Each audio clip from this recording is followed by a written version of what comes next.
Virgilio Cerruti is Vice President of Business Development for Central Coordination at Fiat Chrysler. And Roberto Lemon is Vice President of Business Development at Technip Italy. And Chris Tyndall is Director of Operational Energy for the United States Navy. And Dan Cohn is a Division Head and Senior Scientist at the Plasma Science and Fusion Center at MIT. And went from plasma science and fusion to doing something much more near-term and practical, right, Dan? Yes. So Virgilio, actually, let's start with you, because you actually had very interesting experience working in Brazil as CEO of Magneto Marelli. Wonderful pronunciation. Yay.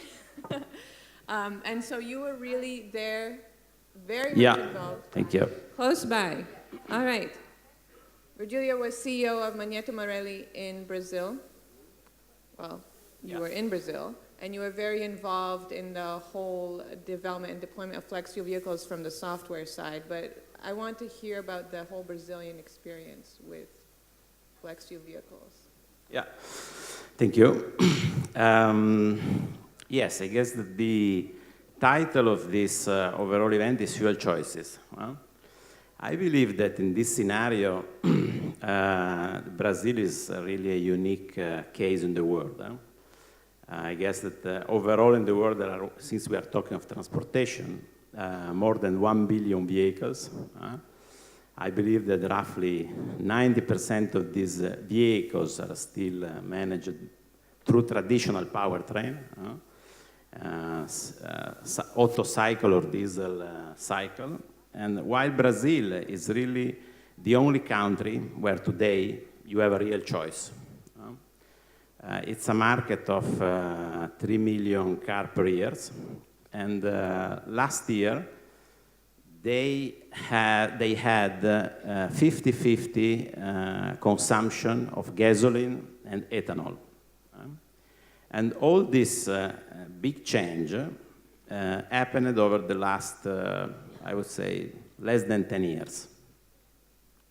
So I believe that really, when I met some months ago the friends of Fuel Choice Initiatives, mainly talking about gas and CNG technology, I have seen, some potential similarities between the Israeli case and the Brazilian one. But let's talk about the Brazilian, since it's important to share practices. So I believe that the first important statement is that this is the country where really you have choices. You can choose between gasoline or alcohol.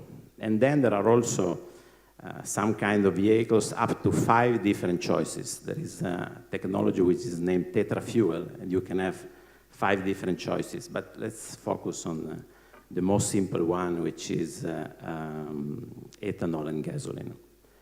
So, which are the key successful factors of this change that happened in relatively short time? Because, the automotive industry has roughly 100 years, and these 100 years we have developed, again, only mostly gasoline and diesel engines, while in 10 years, they have been able to develop really this third fuel for that market. I believe that, first of all, what happened there is that they have found a fuel which have simply used the existing engines and technologies. Because at the beginning, the only change happened in the technology was the application of the so-called software flex fuel technology, which enabled the use of ethanol in traditional cycle. When you're talking about in the beginning in software flex fuel, you're talking about the ability to use alcohol up to which %? Up to? Oh, look, the vehicles are 100% flex fuel. In the same tank, you can put gasoline or ethanol, and there is an electronic central unit who is recognizing through a sensor, which is the oxygen sensor already present in normal cars. Through this software, you can put 100% of ethanol or 100% of gasoline, And the cost depending on increment? your choice. The cost increment of the vehicle is compared to a gasoline-only vehicle? Absolutely nothing. Nothing. Nothing. Maybe some software development, but something would be simply depreciated over the vehicle. I would say close to zero. So download a different piece of software to a control chip and you're done. Absolutely. Okay. This has been for sure one of the most important key success factor of this real case. On top of that, the availability of the fuel. Brazil obviously is quite a unique case because it's a country with 200 million people. It's a continent more than a state. They have big quantity of sun, big quantity of land, and they have a good industry in producing ethanol from sugarcane. So this has been for sure the second key success factor. The third one is that they had a good interaction between different stakeholders, which are stakeholders with completely different missions. Public companies, because in the end, automotive suppliers and OEM are private companies, governmental stakeholders, and fuel producers with the same mission, with the same goal in the end. And also, how to market, meaning marketing, the fuel, because Brazilian people, which in general are very happy, again, because of the sun, mainly, they like to talk about, this technology, about choices. So it's something friendly also for the final consumer, on top of the fact that it's obviously competitive for the price standpoint. The ratio between ethanol and gasoline, the threshold in order for the ethanol to be competitive with respect to the gasoline is roughly 70%. This is the threshold where if the ethanol is below, is competitive for the final consumer going to the refueling station and deciding if to put gasoline or ethanol. And you actually see people making that calculation at the fuel station. No, it's very simple, because the calculation is very simple. On top of that, because of past inflation in Brazil, Brazilian people are very good in mathematics. Yes. So people are economic creatures. If they see the fuel is going to be cheaper per kilometer, they'll buy that fuel. If it's not, they won't. Absolutely, yeah. So summarizing, existing technologies reused without additional cost, availability of an alternative fuel in a specific region, a good interaction among different stakeholders, governmental, private, producer of cars and components and of fuels, and also, a very good environment in terms of marketing towards the new fuel, the new technology coming. This happening over the last 10 years, and last year, on a market of 3 million cars, roughly 98% of the cars sold there have been flex fuel. That's very impressive. You're looking at a really rapid uptake. I think within 3 years they got to 70% of new cars being flex fuel. Yeah, for sure.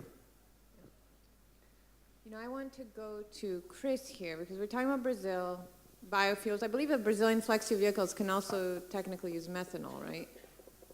But another type of biofuel is drop-in biofuels, and that's something that the U.S. Navy has been very focused on, because if you're looking at jets, you want to use a particular type of fuel, you want to know exactly what that fuel is. So Yes, that's correct. We definitely want to use only drop-in replacement fuels, mainly because we can't change our engines. We don't have the expense. It's just too costly. So we need to have those drop-in replacements. And that's why we've been going with the advanced biofuels, the second and third generation of biofuels. And you've been working, the U.S. Navy has been doing a lot of testing and certification for the different fuels? Yes, we have. Ever since right around 2009, 2010 timeframe, we've now tested all of our ships and our aircraft on these advanced biofuels. And that's with the two pathways of FT, the Fischer-Tropsch, and the HEFA pathways. Both of those are now approved for all those engines. And so now we are moving out and trying to actually get some of those fuels into our actual infrastructure. And so we've put out some contracts that have these biofuel annexes as a part of that military specification. You know, what's interesting to me is that whole testing and certification process is kind of like opening the gateway to industry, because you're saying we're open to your fuel. If you can make it economic, if you can make it competitive, we have now done our part so we can use your fuel. When you look at the actual economics of these fuels, how do they compare, and when do you expect them to be on par with, or let me rephrase it, which prices of oil are they economic? Well, I know that, I know here recently the price of a barrel of oil has definitely gone down, so it makes it a little bit tougher. However, there's a lot of our manufacturers within the United States who have said that they can still be at market prices, or at least be cost competitive. So possibly, you know, maybe a couple of cents more than regular fossil fuel prices, but I feel that that is definitely a game changer in that as we move forward in using these fuels, more and more companies will start to produce that and then make it even more cost competitive too. And what was the driver for the U.S. Navy in undergoing this process? I would say that the major driver has been energy security. We want to make sure that as we are operating around the globe, that we have good supply. We don't want to go with too much supply volatility. And then, of course, we have fuel prices as well, too. We don't want to have too many spikes. Right. I think when I was looking at fuel prices for supplying American jets in the Gulf, you're looking really at astronomical fuel prices. It's not the same prices as within the U.S. Well, when you're talking about the fully burdened cost of fuel, there is a little bit of an extra price, if you want to say, in order to refuel a jet aircraft from a tanker over the Gulf. It's certainly a lot more costly than pulling up to a gas station, obviously. So there is a little bit of a difference there, but that's sort of the cost of you know, the American defense too. Mm-hmm. Now, Roberto, I want to go to you because you also, in a way, focus on drop-ins, or at least fuels that are entirely compatible with what people are using now without any modification to the vehicles. And so when you think about natural gas and making that natural gas into fuels, you have a different approach in what I believe Dan's going to talk about. Yeah. I think that the key is that there is not a single silver bullet to solve the problems. You always have to take into consideration the location where you are, the problems that you have to face, and the opportunities that you have. I've been working my entire life in a company that works in the entire supply chain of the gas value. So I don't know if we can. Yeah, go ahead with the clicker. Can we pull up Roberto's presentation? I know he wants to use some slides. Roberto's presentation, Roberto Lemon's presentation, he wants to pull up some slides. Okay, it's not essential. There are many ways of using available resource in terms of gas. In order to use stranded gas or faraway resources, you can pass through all the paths that are called gas monetization. You can convert gas into plastic products going through the ethylene stream. You can just liquefy gas going through the supply chain leading to LNG. Or you can go through what is called GTL, through the Fischer-Tropsch system that has already been mentioned. Either of these ways can be economic or can be the solution for the specific situation. In our opinion, in my opinion, what is the real plus in a situation like the one of Israel, where you have available gas and you are looking for an independency in terms of oil or oil supply, is going towards the GTL, towards the Fischer-Tropsch, because it gives you this kind of independency, because it allows you to produce a product which is very similar to the standard diesel that you put in your cars, that you put in your vehicles, and you can use the existing supply chain, the existing distribution chain. You can use your own cars, you can use your own trucks without any modification, and you can obtain the twin advantage of using your gas and utilizing the same system. So you can really introduce a short-term revolution without affecting in any terms the supply, the user, the final user. So the final user can continue to use their own fleet and their own cars and their own system without any disturbances. And how does the cost of fuel compare to petroleum-based fuel? Depending on the price of gas, of course. But obviously, it depends on the gas, on the cost of gas and on the cost of oil. You know that oil is subject to big turmoils now, and usually gas is sold on a long-term agreements. Nevertheless, also the gas cost will be subject to fluctuations if the oil price will remain low. So economics are usually something that has to be studied related to the specific location. I can tell you, for instance, that as Technip, we have direct experience of two big GTL plants. where? In Qatar. Was that the big $12 billion plant? The $12 billion? No, it's in Qatar. It was $900 million, and the same plant 2 years later, built in Nigeria, costed 50% more. So most of the economics comes from the location, comes from the existing situation, and have to be studied specifically. So a reply cannot be said like that. Mm-hmm. And when you're looking at a plant like this, what's the footprint of a plant? How many people does it employ? The construction of a plant like that, for Israel, for instance, we are thinking about not a very big plant.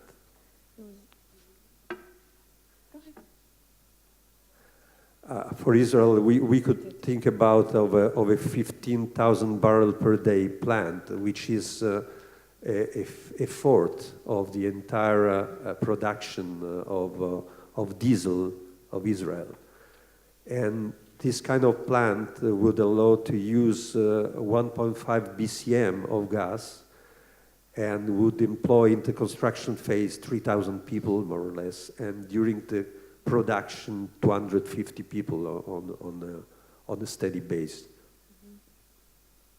I want to go over to you, Dan.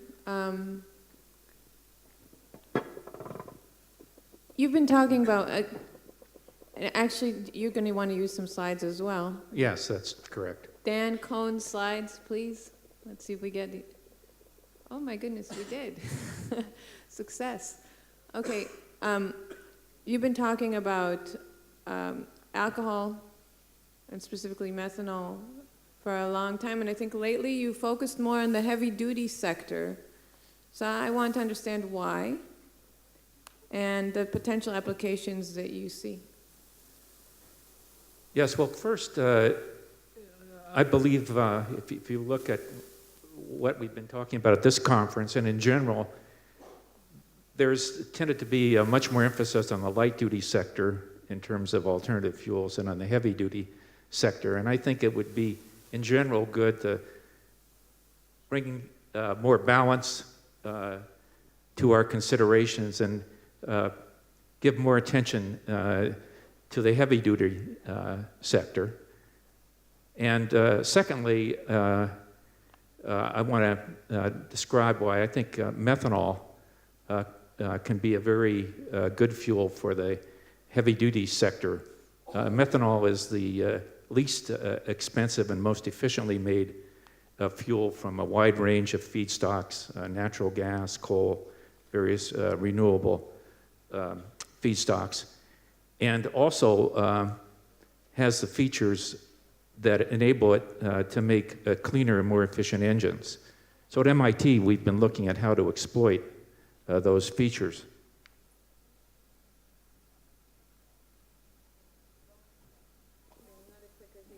Okay. Let's try that clicker.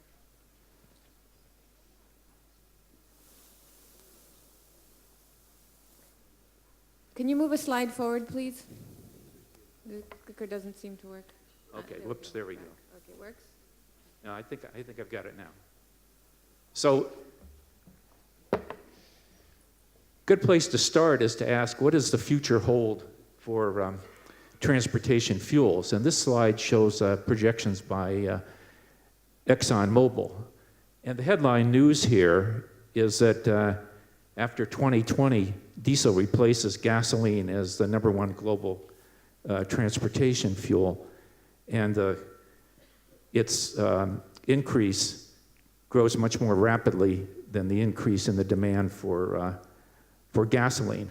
This is completely opposite than what you're seeing in the United States, for example, where the vast majority of transportation fuel is gasoline. Yes, and this effect has mainly been being driven by what's happening in Asia. But also in the United States, over time, if you look at the second graph, the U.S. consumption of gasoline is expected to drop, and also that's the same in Europe. And the reason is, in these regions, the vehicles are getting more efficient, and the populations are not increasing.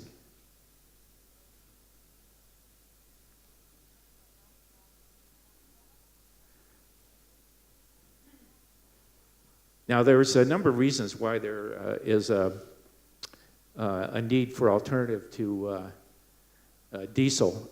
First is the pollution from most diesel trucks in the world. And these pollutants are nitrogen oxides and particulates. And these emissions from what you might call high pollution diesel trucks are a major problem in China and a growing issue in other countries. And these trucks do not have what we have in the United States, which is, and in Europe, which is expensive exhaust treatment technology and also low sulfur fuel. Low sulfur fuel isn't available, in addition to the expense of adding the technology to clean up diesel. Well, anyone that's been waiting in a car behind a diesel truck knows how stinky diesel can be. Yeah. Yeah, and of course in China it's a particular problem. Now, another issue is over time it's likely that there'll be more tightness in the supply of diesel than gasoline. And this is because of refinery limitations. There's only so much diesel in present refineries that you can get out of a barrel of oil. And that combined with the increasing demand for diesel implies that there's likely to be a greater increase in price for diesel than for gasoline. So another reason why we need an alternative. And then generally, for reasons that have been discussed here, we want to reduce our dependence on oil and want to reduce our greenhouse gas emissions. So at MIT, we've been looking at both near-term and longer-term uses of methanol in truck engines. And for the near term, we're interested in the use of spark ignition engine technology to provide the same efficiency and torque as a high pollution diesel, but without increasing the cost. And the reduction in pollutants is dramatic, on the order of 90% reduction in particulates and nitrogen oxides. And the reason is that these engines can use the same highly effective exhaust aftertreatment systems that are used in our cars. And it's also possible in these vehicles to have a flex fuel option for gasoline operation.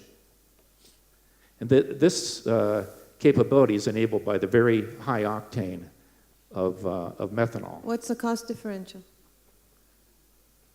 The cost of the technology as compared to standard technology today. Well, this is essentially standard technology. It's essentially standard spark ignition engine technology. And so I would say there's no cost differential between this engine technology and the cost of present high pollution diesels, which are used in most of the world. Okay. So for the same cost, right off the bat, you get a dramatic reduction in the pollution, forgetting about any difference in the cost of fuel.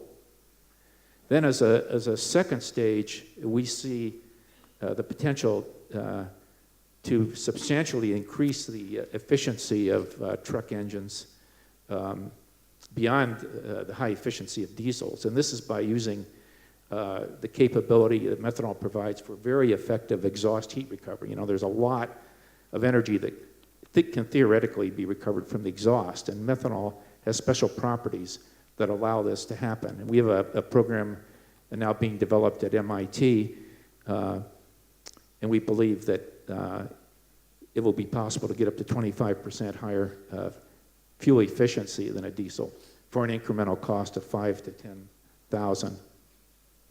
So increase in cost. So for the first technology, you can use methanol or diesel or methanol and gasoline for what is currently a diesel truck?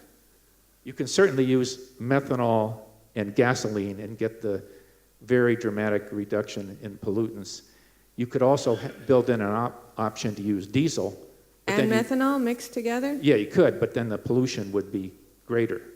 So Okay. if you want to reduce pollution, if you want to get the greatest reduction in pollution, the best thing is to make a spark ignition engine. Now here's a comparison of these two engines relative to the high pollution diesel engine, the standard diesel engine in China and in India and most of the rest of the world outside of US and in Europe. So the efficiency and torque for the engine using present spark ignition technology is similar to diesel. The nitrogen oxide and the particulates are reduced by 90%. The cost is the same. And now, what about the fuel cost? So, of course, that's difficult to project. It's changing all the time. So I'm just using numbers as examples. So let's assume that the price of methanol on an energy basis is the same as diesel. And let's assume that the cost of diesel is $4 But in a Asia, we're gallon. looking at a lower cost because you're making it from coal. If you're making it from natural gas, it's going to be high cost in Asia. If you're making it from coal, it's going to be low cost. Right. So just for frame of reference, let's assume it's the same cost, just to see what the impacts are. And so for the present engine technology, the efficiency is the same as diesel. However, because of the capability of gasoline engines to be run at higher RPM, the power can be 30% more than diesel. So you can get a performance improvement in addition. Now, looking at the second column, it talks about the advanced exhaust heat recovery system. And there, as I said, we're projecting 20 to 25% higher efficiency, still get the same very large reduction in pollutants. As I mentioned, very small incremental cost. So for the 5 to 10K now, you're getting Working? Yeah. Yeah, it's working now. Okay, 5 to 10K on a truck. We're not talking about light duty vehicles. No, here. these are all trucks. Big long haul trucks. Big long haul trucks and trucks that are used in cities, in short haul as well. Mm-hmm. Heavy duty trucks. So for a modest cost, you can you can get much higher efficiency in addition to the pollution reduction. But is it worth it? Is the cost worth it? Is it offset by the fuel savings, or? Oh, I think it would, the 5 to 10K additional cost would be, have a very short payback for the fuel savings, because even at the same cost of the fuel at the pump, you're using less fuel due to the high efficiency. So what's the payback time? I haven't calculated it for this case. I should, but I'm sure it'll be a very short payback time. Depends on how many miles truck is driven per year. So we're talking, let's say, 2 or 3 years or 10 years? Oh, no, less than 2 years. Less than 2 Oh, year yeah, payback less than 2 time. years. Oh, yeah, for sure, less than 2 years, maybe a year. But I'd have to, it depends on the. So on higher for the heat recovery technology, higher capital cost, much lower operating cost. If you're looking forward for a vehicle that you're going to own for 10, 15 years, if it's a truck, maybe even 20, 25 years, then that starts to make sense. No, I'm sorry, I didn't understand your point, Ann. I'm just saying that when you're looking at a truck that has a really long lifetime, that higher capital cost, you can pay it off within a couple of years, and you're a fleet owner that's really looking at kind of the net present value cost over the lifetime of your vehicle. That makes a lot of sense. Yeah, but the only part of your comment I would question is whether you have to look at it as a truck with an ownership of, say, 20 years. I mean, even an ownership time of 5 years, I believe this would make sense. So, and in this example here, with the higher efficiency, you get an effective cost saving of 70 to 80 cents per diesel gallon equivalent, just because of the higher efficiency. 70 or 80 cents per gallon. Per gallon, right. Okay. So the final point I'd like to make is about the comparison of methanol to LNG, because LNG, liquefied natural gas, is now receiving a lot of attention for heavy-duty vehicles, buses, trucks, because of its cleanliness and because of its lower fuel cost that can be significant in some regions, such as the U.S. So I just wanted to make a brief comparison, since this is essentially a competitor with methanol. So I would say the pollution reduction benefits are about the same, but the methanol has the advantages of a lower vehicle incremental cost. For the high efficiency vehicle, it's 0 to 10K, depending on whether you have the exhaust energy recovery or not. This is relative to a high pollution diesel, the incremental cost. And whereas the LNG trucks typically have a incremental cost of 50 to 70K. That's why it's absolutely essential for them to have a very substantial fuel cost savings to pay back that large incremental cost. The methanol has a lower fueling station cost. Typically, it's a liquid fuel, typically like ethanol. It's probably 75K roughly for the pump structure versus more than $1 million for LNG. It's a liquid at minus 160 degrees, requires special technology, special handling. And LNG really does have problems of operational complexity and limitations of how long it can be used. The LNG advantage is that it has lower fuel costs than methanol.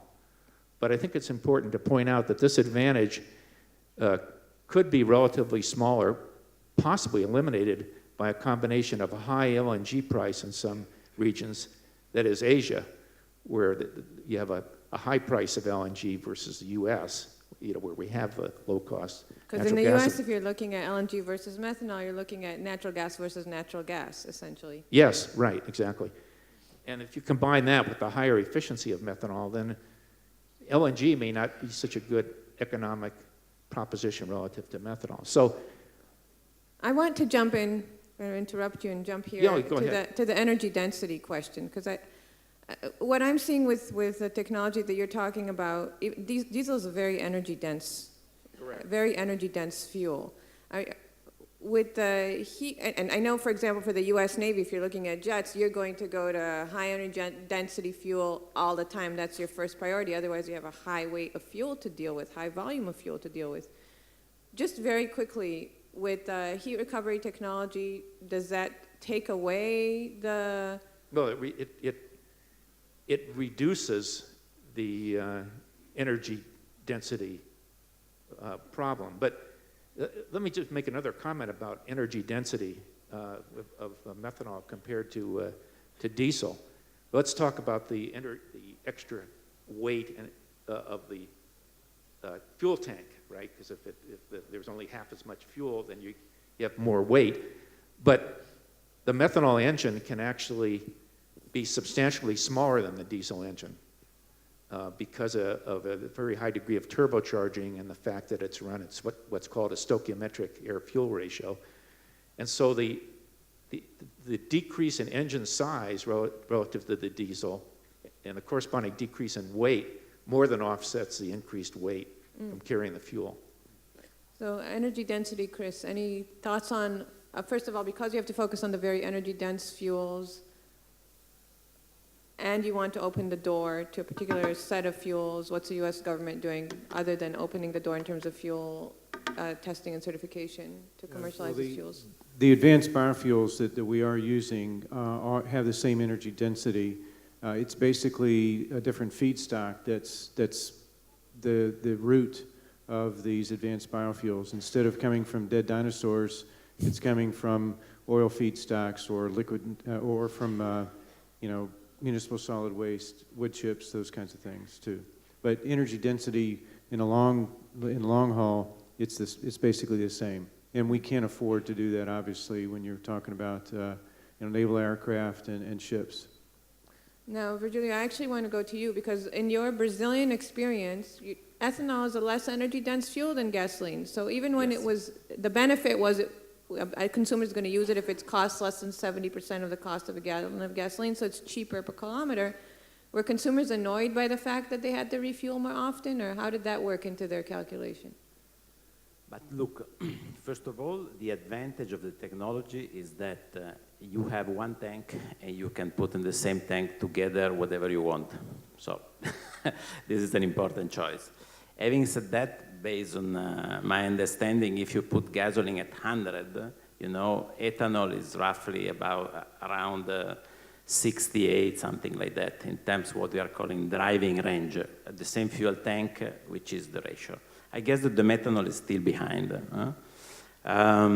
So, in the end, if you have flexibility in using these fuels, by using the same infrastructure, so you should not have what is called, for instance, in the electricity and the electric vehicle anxiety, the so-called fuel anxiety, no? Okay. The sense of anxiety of remaining without fuel. If you have, anxiety. Anxiety, sorry, yeah, sorry. And if you have infrastructure, if you have fuels, if you have the same tanks, in the end, it's a matter of how much does it cost to produce ethanol or methanol. For instance, if you would have the cost of gasoline at 100 and the cost of, ethanol at 40, obviously the balance between the cost and the driving range is an advantage. It depends on how much does it cost to produce ethanol from sugarcane or methanol from natural gas. Or coal. Alcohol. Or coal. Alcohol. Coal. All the resources. Or CO2, also possible, as we heard before. So thank you very much to our panel. There's a lot more that we could have talked about, but I think we covered a range of issues, and we go to the next session now. Thank you. Thank you.